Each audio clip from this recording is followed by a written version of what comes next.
Welcome, everyone. Laura, you want to get the door?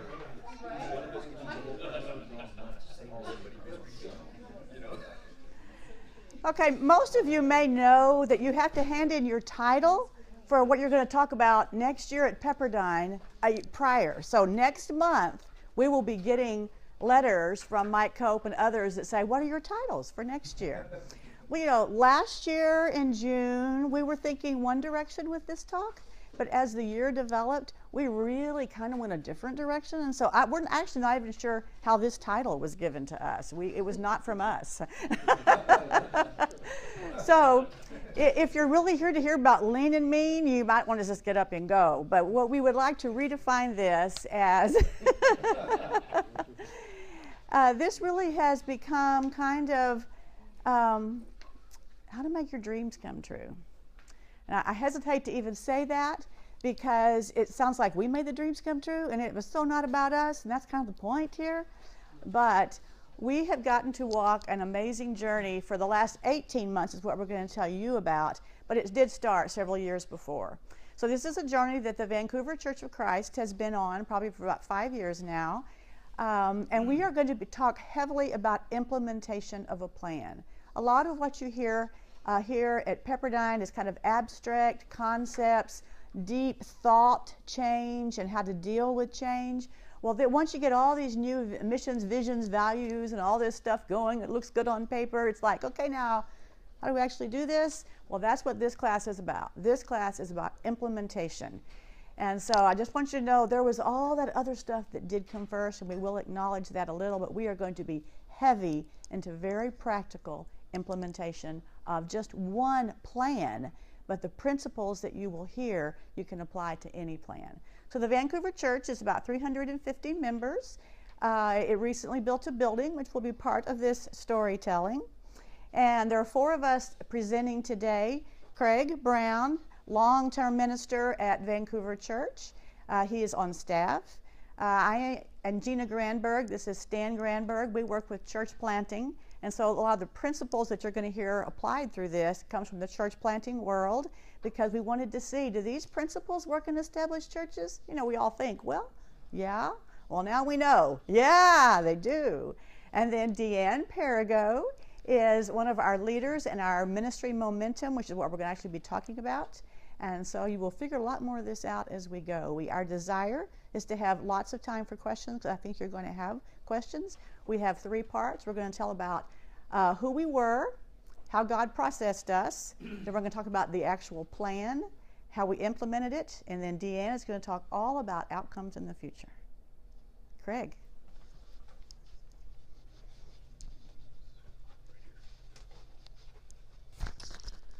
So we were a nice church with nice people, a nice building, nice programs. We were also a church, we came to realize that the average age was 54 years. We had gray hairs, white hairs, no hairs. We also did a decadal study growth rate, and we were at minus 19%. And we began to scratch our heads, thinking, are we drifting? And what are we drifting toward? We're a World War II church. Members gathered to build warships in Vancouver, Washington, World War II. And that's where our identity came from the 50s and the 60s. It's where our architecture was. But we were a nice church. We also began to realize that we were somewhat naive in our comfort, naive to the missional call of God.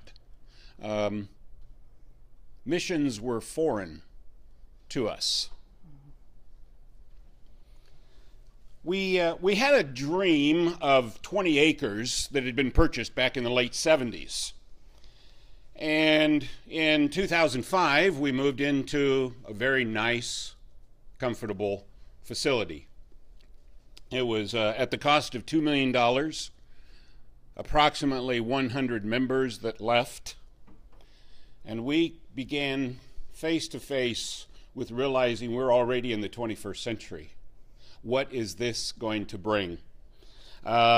And to ask that question, were we part of that insanity definition of continuing to do the same thing and expecting different results? In the back of our minds, we were hoping that if we did build it, they would come, and we began to grapple with the truth that that really wasn't happening the way maybe that we would, envision it. We were a Sunday-centric church. Our task was to do Sundays acceptably. And yet that wasn't bringing what we figured would honor God, really. We were a calendar and budget-driven church. Crisis management became our style of leadership in many ways. We had ministry bottlenecks because what you needed to do is to find your favorite elder.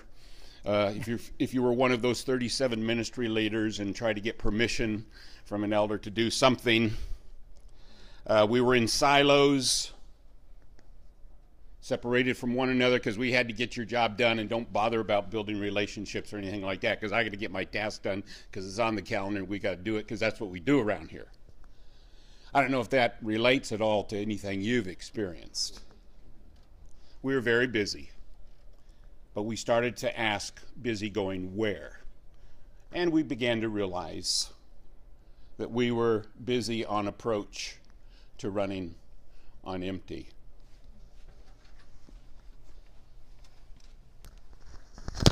In 2005, the new building was built. Great looking building.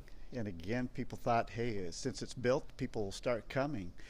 But they didn't. And that took the church leadership into a real questioning mode. And so what we're talking about didn't just happen. There was a period where the Vancouver Church leadership was involved in what was called partnership and missional church, and they learned how to listen. And that leadership learned skills of listening and reflecting back to people. And then there was a change in the pulpit. And as the church went into a ministry selection process, they brought in Tim Woodruff to help with that process. But Tim helped them think about a shift in their leadership and moving from just this normal committee-driven model of eldership that we have used in our churches to allowing gifts and ministries to grow up. And so elders who are gifted in strategy, in planning, and administration were able to work there, and those whose giftedness was more in shepherding worked more in the shepherding aspect. And then we, as a staff, Gina and I worked with the staff for a year, began to pay attention. And so every staff meeting we did pay attention time. And what did God show us? What was God doing? What did we even see? Orange extension cords on the stage that just didn't need to be there. Just paying attention to what was going on. Those were the skill sets that were going into this. And then we, in 2012, in November, we did something that Kairos is offering churches, a strat-up planning process to help focus and give direction to where the church was going. Out of that process became a win wheel. We'll talk about that a little bit more, but those were the items that we're going to pay attention to for the next year. And then out of that win wheel, there are 4 core issues. Each core issue has an initiative. One of the initiatives on the win wheel was the ministry momentum, and that's what this story is about. Along with that, there are 3 principles from church planting that have been part of this whole process. We talk about, number 1 up here is leading from mission, vision, and values, and not just leading from whatever is coming our way. Number 2 is developing 3 deep leadership, which is connected to discipling.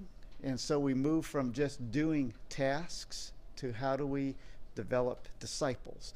And while those principles, we're not going to go into them deeply, those principles you will hear all through this presentation. So we've got them up on the board so you remember them. Just listen to those 3 principles.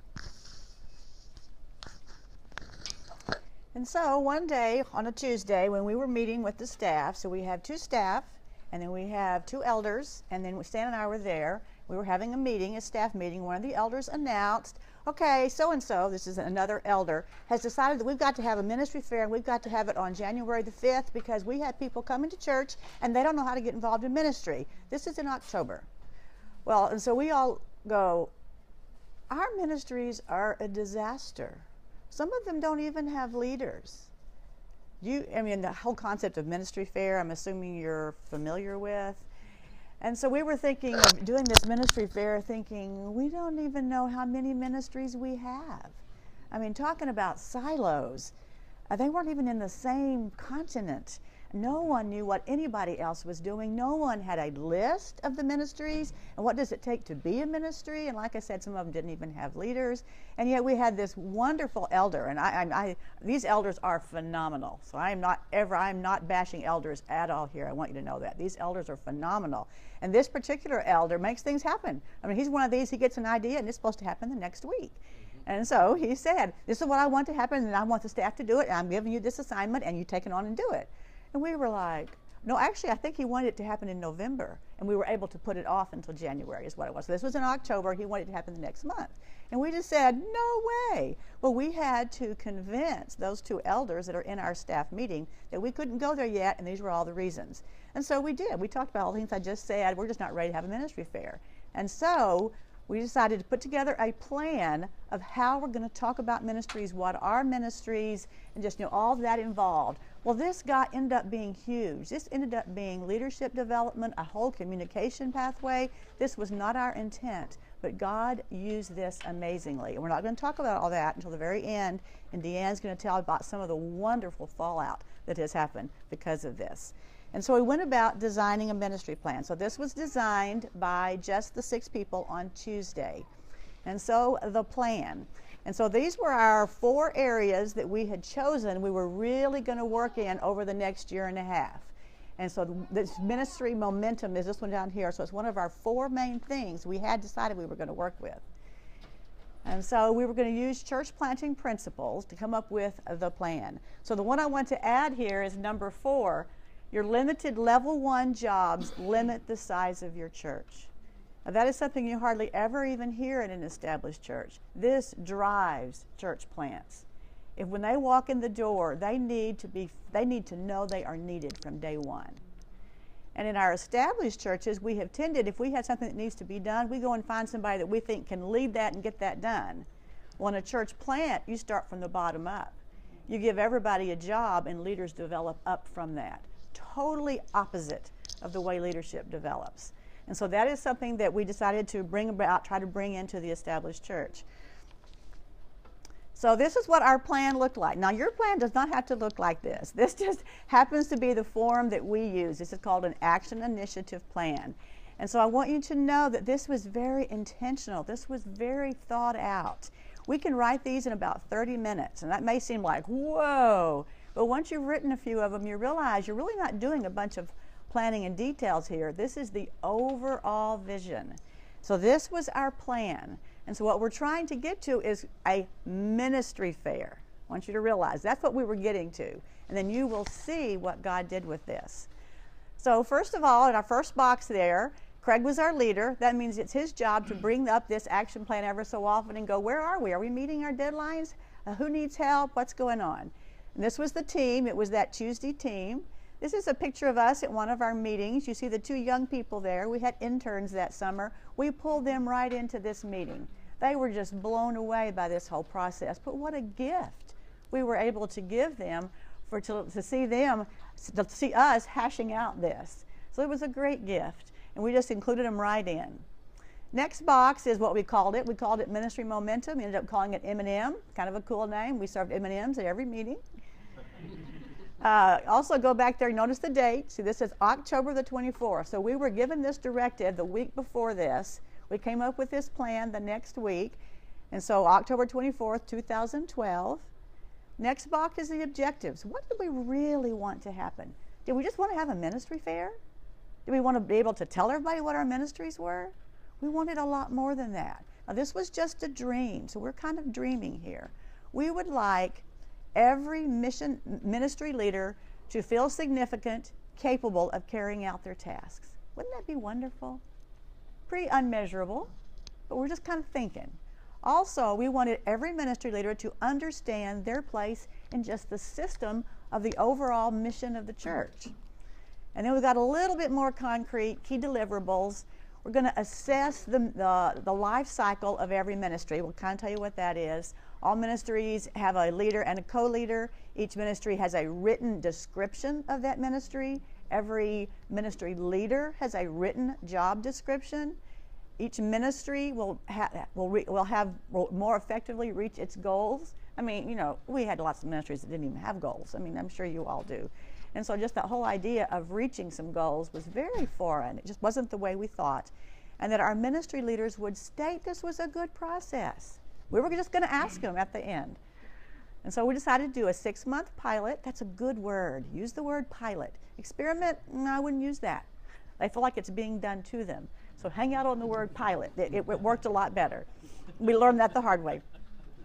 All right, and so our steps, you know, they're pretty easy when you think about them. First of all, you have to organize the ministries into groups, kind of like-minded groups, so you can have a number to kind of begin to work with. We had at least 37 that we started with, and we know we had ones that we left out. So the first thing we did was we grouped them into packs. We had 6 packs. That was pretty cool. We had 6 packs at our church. And so they were grouped into kind of like-minded ministries. There were all the children's ministries, all the kind of adult ministries, all the ones that have to do with Sunday morning, all the ones that have to do with missions.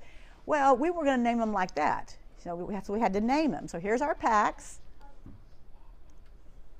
So we had 37 ministries. We put them into these packs. And so we were going to name them, you know, children's ministry, adult ministry, Sunday morning, this kind of thing. You know, obvious choices. Well, the elders on this committee, the 2 elders said no. It says we do not have a clue how to live out of mission. We had a mission statement, and we could quote it. I mean, they do very well. It's up every Sunday. We talk about it. But as far as living out of it, we didn't have a clue how to live out of it. And so the elders were adamant that we name these packs from one of the 3 parts of the mission statement. Now, the mission statement is that we are called to become like Christ in our world. And there's an implication there that we are called, that God transforms us, and then redemption occurs. So those 3 things became the center of all of this. And so they thought every ministry needs to either be part of calling, part of transformation, or part of redemption, because they wanted to drive this mission statement deep into who we were. We have 37 leaders that are fixing to be called into this. Now, the other 4 of us, or I should say, one of the other 4 of us was adamantly opposed to this. I don't think I was the only one. But we were like, who wants to be part of calling 1, calling 2, transforming 1, transforming 2, redemption 1, redemption 2? Because we had 6 packs. Like, you know, who wants to be part of transforming 2? Why can't I be part of transforming 1?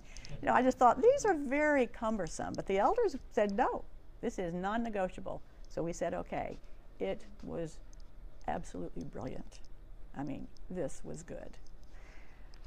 So there we are. We have our packs, and that was step 1. All right, so let's head on to step 2. I want to show you over here also, this is green. You have this in your packet. And you know, the one that you have is part green, part yellow, and part red. And so it all becomes green at the end. It should just be like your second page or something like that. Well, when we first started, it looked, you know, pretty much like this because it was all red. And so as time goes on, it changes colors. So the one that you have was about halfway through the process of the pilot. But what I want to point out to you is that your copy has these green dates on it, and that's the date that it actually happened. Now, this is a very typical action plan for a business. This comes straight out of the business world. Well, in a business world, you have to meet those deadlines or you get fired. But this is not a business. This is the kingdom of God. This is a volunteer organization. So we put our dates up there that we want it to happen, knowing that this is a volunteer organization, and we're going to have to work with that. And so we put the green dates up there because that's actually when each step turned green. All right, Craig, step 2. So our task was to get buy-in from these ministry leaders who were in their silos. And so we encouraged them to say, we're going to have a meeting. Well, we knew that that was going to be a challenge for us. So what our elders who had totally bought into this concept, and this is how God had been blessing us all along, our elders were given scripts, and then they contacted ministry leaders and encouraged them, we want you at our big M&M, which was going to be December 9th, 2012. This gathering of all 36, 37 ministries. and we wanted to do it well. And so we used, we did our graphics well. We wanted them to know this is something significant, not just some program that we've thrown together, but this was a new strategy. This really did have purpose and intention. We had been doing a lot of background work in this. This is not just another program. This is a new way of thinking about our system. And so we asked them to make a 6-month commitment to this pilot. Whether you were a weak ministry or not, to hang with us for 6 months to give us that commitment. And then after that, we promised that we would evaluate, and if it didn't work, we would drop it, but we asked them for 6 months. And we had some that were skeptical, but we had an eldership that was willing to say, we are all in for this. And that made the critical difference. And I challenged everyone with my mantra statement of 2 farmers prayed for rain. 1 farmer went out and prepared his fields. Which one trusted God? And I challenged us to say it is time to prepare our fields. And the church responded. Very good. So step 3, the launch meeting. All right, now so every ministry leader, they were very skeptical. They did not want to work together. The whole team concept was like, it just gets in my way. I want to do this on my own. And so each ministry leader was called by an elder and asked just to come to this meeting and hear. And it took more than 1 phone call. There's no doubt. We had some people that were not what you call early buy-in people, and but they all came. We had 100% participation. The room was absolutely packed. There were 6 tables because we have 6 packs. And so this was their first time to sit around this table with these people that we are now saying, this is your team. And they're looking around them going, why am I on this team?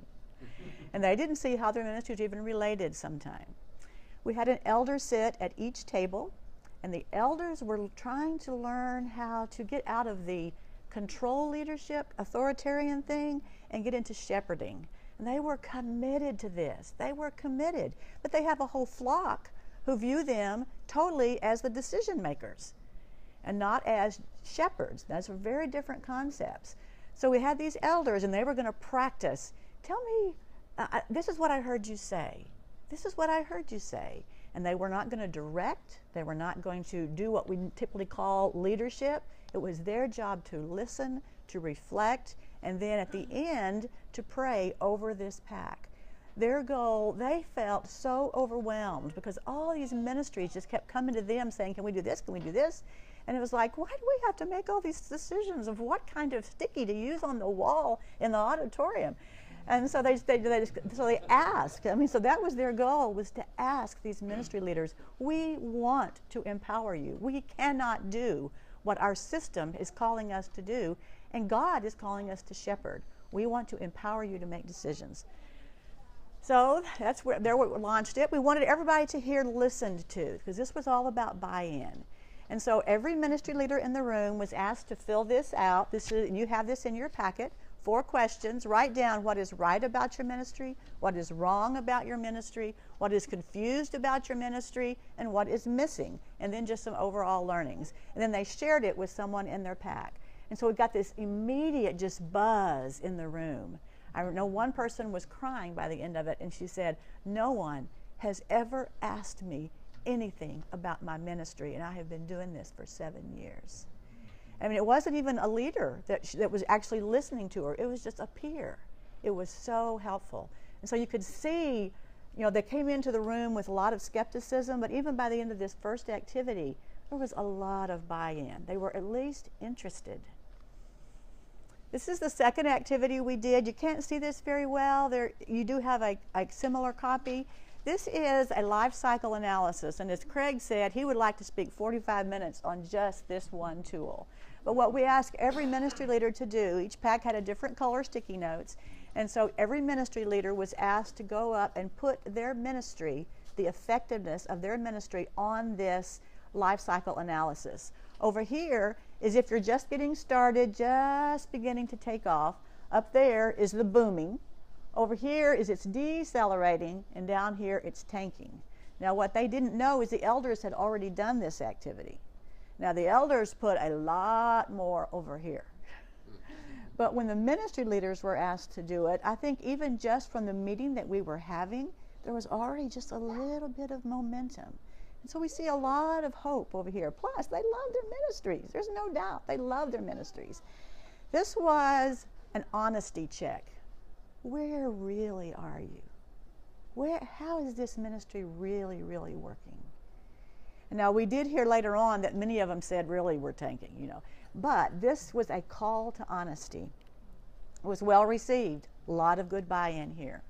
And we gave tons of homework. We have found that the higher expectations work better for us, and limited time frame worked good for us. We had high expectations, and they had to get this paperwork back in quick because we wanted to get everything started in January. So we wanted all this paperwork back in by the end of the month. And this is Christmas, Thanksgiving. We had really high expectations.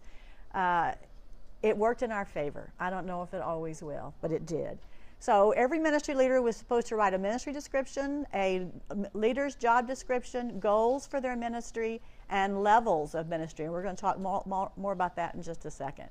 And so we gave these out. Notice the really cool branding. We used really colors that are not blue and mauve. I mean, a lot of churches are blue and mauve. You know what I mean in here? It's a very female thing. We deliberately chose colors that would be attractive to our men, in a sense. We wanted, strong leadership. Wanted to end with this one. This is one of our elders praying over this pack. And we had been talking about these principles during this meeting. 3 deep leadership. You don't just lead people to get the task done. You don't just do that task. You lead leaders who get the task done. And then leadership is from mission. That was coming from that transformation and redemption. Discipleship driven. I would say this has been probably our biggest struggle, is they just want to get the task done. They want to have all those Bible classes for the children. They want to get all that communion done, all this, it's very task driven. And our elders really challenged us. This is not about the task. This is about people coming to know Jesus. And so in this particular pack, that was the feedback that Roscoe, this elder, gave this group after they had all done their 4 questions and put their little labels up, as he broke down in tears. And he said, I have not heard a single story of anybody coming to know Jesus because of any of these ministries. And that's all he said. And then he said, it breaks my heart. And he obviously did. And then he prayed over them and empowered them and said, Lord, change these ministries to be focused on the lost. It was very moving. All right, Craig. So we pulled out an old tool called the TIP, the Talent Interest Profile, and we upgraded it, and we used it as a booklet questionnaire that each of the ministry leaders would write 2 to 5 questions so that we could go to new people who were coming into Van Church or to those who were not involved in a ministry, and we could have a conversation piece around this TIP booklet. I have a few copies that I'll share later if you want. I think I brought 12. But each ministry offered in a brief description what they do, and it created conversations. Would this be of something that you would like to consider? You don't have to sign up for life for it, but connect you with this ministry leader, but begin to communicate to the church that we wanted everyone on board. Okay. And so then, where are we? Okay, that was the week. The PAC meeting started. So every month, every PAC was supposed to meet together, and also the huddle was supposed to meet together. And the huddle was the PAC leaders all came together. So there were 6 people on the huddle. So they met every month. And the purpose was not to get things done again. It's about discipleship. And so there was one elder that sat in on this and just kept pushing the mission statement and kept talking about discipleship, and so the meetings were to be talking about frustrations, needs, plans, to dream. It was a big part of it. Dream about what this ministry could be about. So you had all these ministry leaders who had been working basically alone, and they were there with 6 to 10 other people who were hearing other people's goals and visions and dreams, and they were being encouraged to dream also. And it was to get all the paperwork done too. So how did we do? All the green is all the paperwork that got handed in. We didn't quite meet our goal. I think we were a month late, but that's 75% of the paperwork was handed in. And this paperwork is used all the time. So it's not just busy work. And we also found out that the ministry leaders that could fill out this paperwork without any problem were the ministries that were functioning very well. The ones who were not functioning very well didn't have these concepts. And so then, we began to hypothesize. So if we can help them fill out the papers, will that help the ministries to function? The answer is, So it's a whole lot easier to start with filling out paperwork, and it makes a difference long term in the ministry. So next step. So this is 6, I'm hoping. Yes.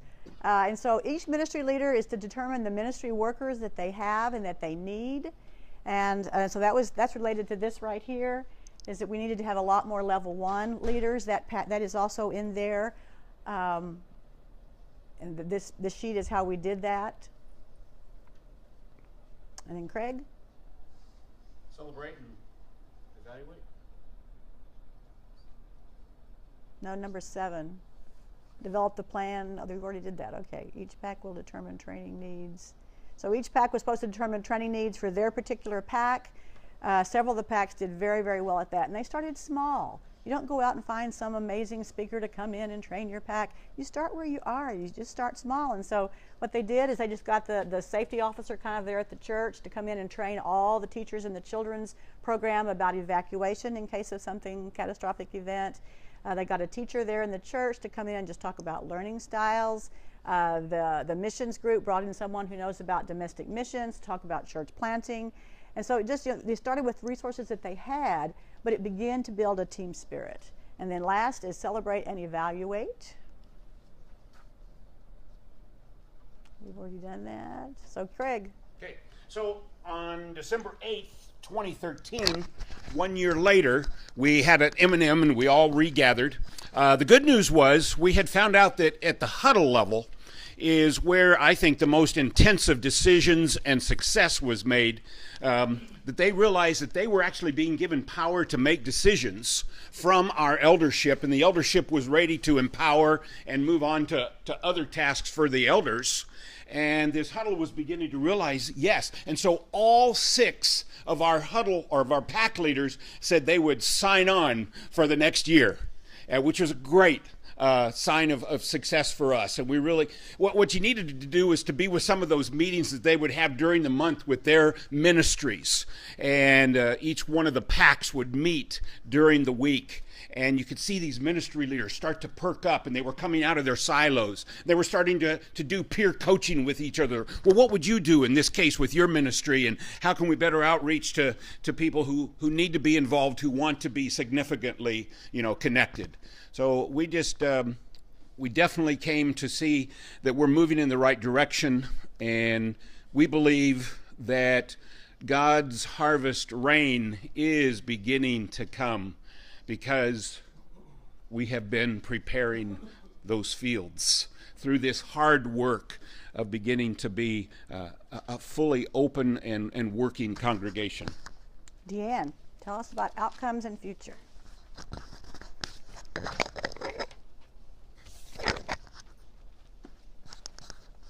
Okay, for my part, if you want to open up your packets and the papers that are on the right-hand side, the one with the wind wheel.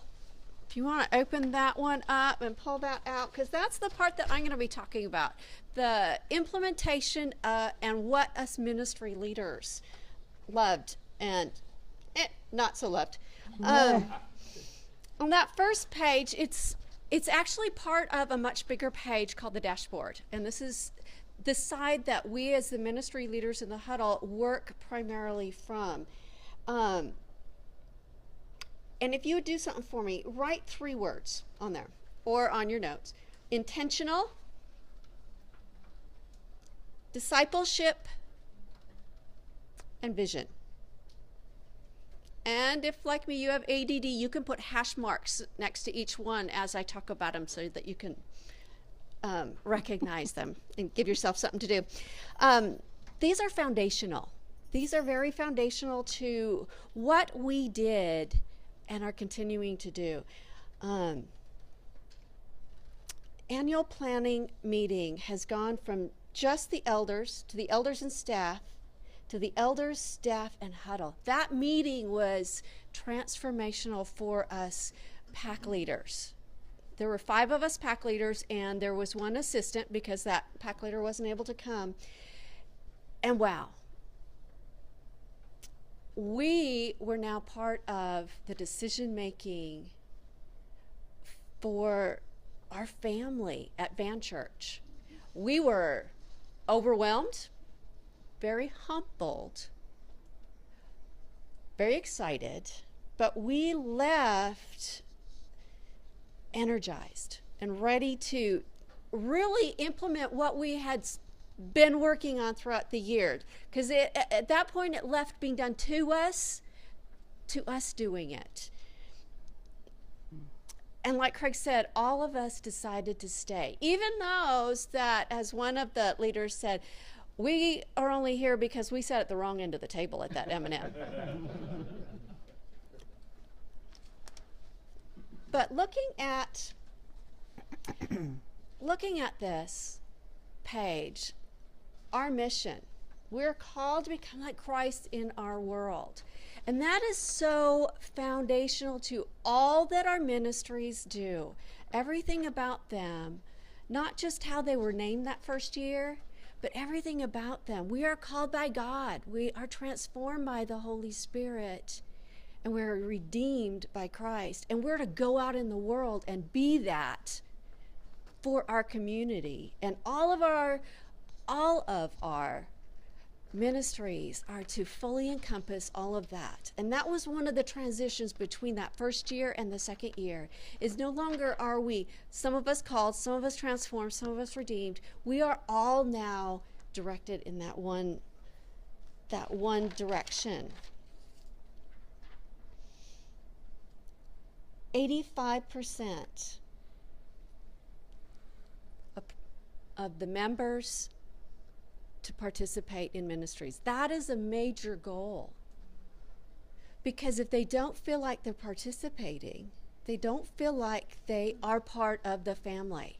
The word members going away because a lot of people attend that maybe are members, maybe they're not, maybe they're children and don't have the little asterisk, in the church directory next to their name, but they're all attending, they're all family. And we want them to all feel participating, because a family member who doesn't participate doesn't feel like they're part of the family. And that's where we look at the WIN wheel. And WIN stands for what? What's important now? What's important now. I never remember that. That's why I had to ask. The huddle, the leaders of the ministry leaders, the pack leaders, were given, and that's at the very bottom, they were given 3 things: raise and train leaders, membership involvement, and management.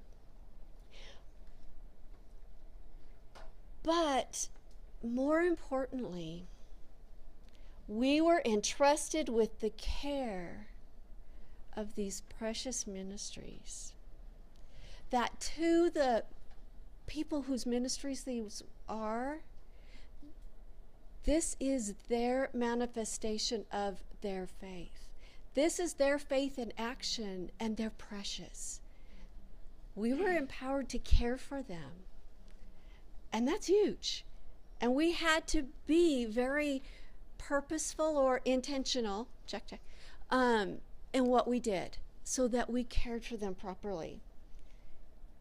To raise and train leaders is discipleship, because we're raising the leaders and training the leaders who are in the huddle. We're training the ones who are in the ministries. We're training the ones that are assisting in the ministries, the people that are participating in the ministries, and anybody they come in contact. So it really goes more than just 3 deep. Because when they get excited about their ministry and they want to invite a few, or like our WHO ministry that we just finished up not long ago, hundreds. They had over 120 positions to fill in the winter housing, no, is that winter Hospitality. hospitality overflow, helping with the homeless people in the region. They needed to involve that many people. In your packets, you will see a couple of our AIPs that you can read at some other time to see how we were intentional in creating disciples in those ways. You can read that another time. There are actually a lot of extra papers in your packets that are just additional things that we do and filled out. But there are some great things that the empowerment gave us. People in leadership that didn't used to necessarily be recognized as leaders, that were really leaders. Women. Half of the huddle is made up of women. Not that we had purposefully sought out to change the dynamics of the church. It just happened naturally. The rise of gifted men in that huddle who otherwise would not have ever become elders or things like that, and watch them help the huddle to be something it couldn't have been without them. Their leadership, like Mike, was just incredible, and the energy that he gave the huddle and his wisdom is just incredible. We also then included those who otherwise felt marginalized within the church.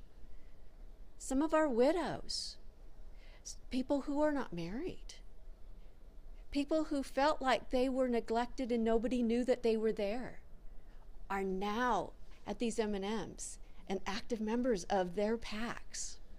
Fabulous, fabulous. Another thing that happened was our elders can still be ministry leaders. They have a passion for the missions, or they have a passion for leading the teens or junior high. Whatever it is that they're excited, they can still be a ministry leader. They're not, divested of all that kind of stuff when they become an elder. But we also were empowered to make some changes at this point. And one of the changes that we made were in the pack configuration. We included the ministries that had come up new within the last year. We also included those that we had missed. And that was quite the thing. We also moved some around to create some synergies, because sometimes ministries were put in a pack simply because a ministry leader was over 3 ministries, and they didn't want that person in 3 different packs. So they might have had things in packs that really didn't go well together. But sometimes they were moved to other packs to create a synergy that will help tanking ones rise up and work with others who are energized that could help bring them along. We also got to change our names. But it wasn't done to the packs. The packs at the M&M where we brought it all out and they got to sit at new tables, they got to choose their new name. Some of them kept the same. Some of them kept the temporary name that the huddle gave them. But others came up with new ones because it's their pack now. And it's ownership, it's intentionality, and it all goes to the vision. And one of our pack leaders was so excited we had 7 because it's a perfect number, and that was important to her. But we also were intentional in that we're going to do this again in about 18 months. We saw how much change happened in the first year, and we were able to reevaluate, make some changes, and act on them. Let's do it again. Because where we are today is not where we want our church to be in 18 months. So we need to be able to reevaluate, move people around, prevent the packs from becoming those same silos that our ministries were. so that we can continue to grow, continue to live out our vision, make disciples intentionally. Final takeaway. In your churches, in your families, establish a vision.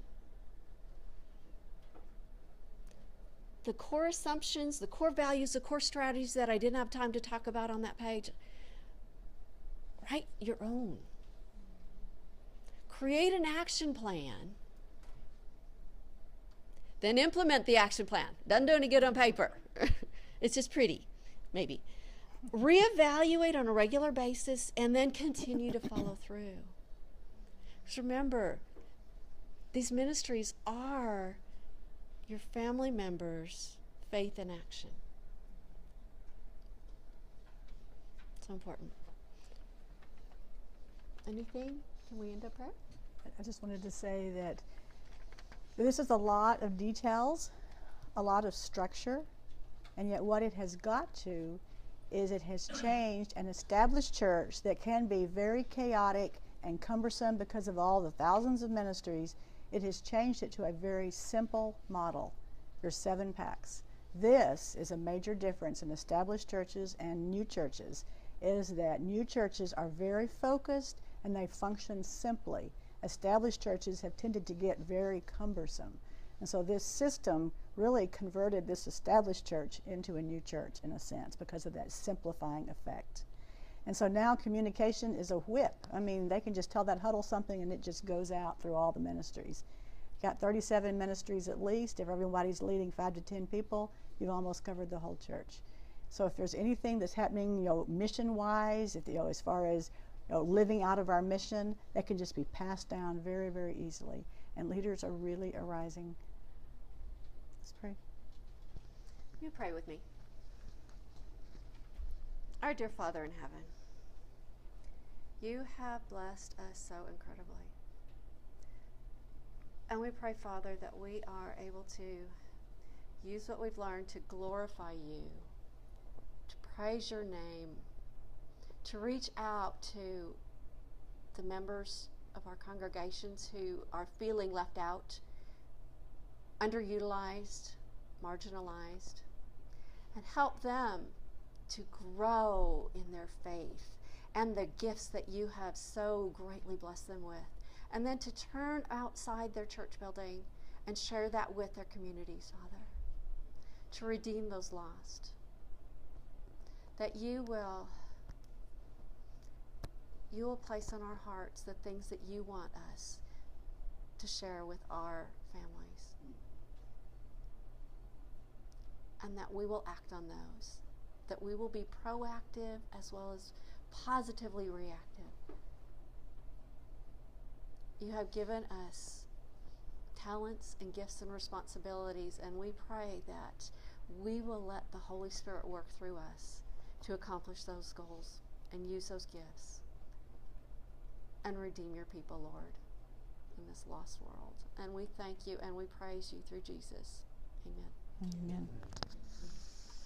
Our time is up. If you want to stay for questions, we have some time, but feel free to leave if you want. Good job. I have some copies of the tip.